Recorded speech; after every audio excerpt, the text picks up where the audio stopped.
So I found on some bikes the chain tension will actually change when you've torqued the rear axle nut. It seems like some people maybe don't check it after they've tightened it. So here's an example.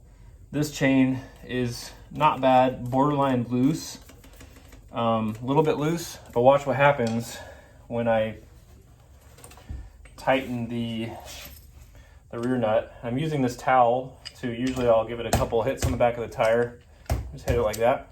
And I'll keep my knee against it and keep the towel tightening so the chain's actually pulling the wheel forward against the adjusters. So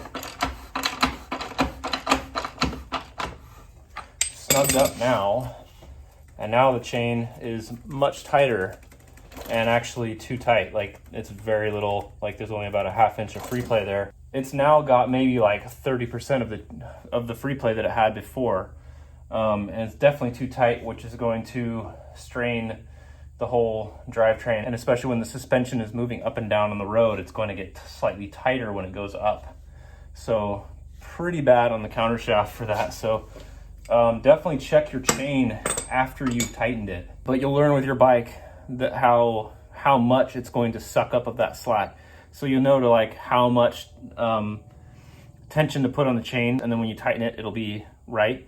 So usually I will set my adjusters and just give it a rough, like I won't final torque the nut, but I'll get it semi-tight, pretty tight, just enough so I can check and verify my chain tension. Once I've got that verified, then I'll cinch down my adjuster bolts and final torque the axle, and then you're good to go.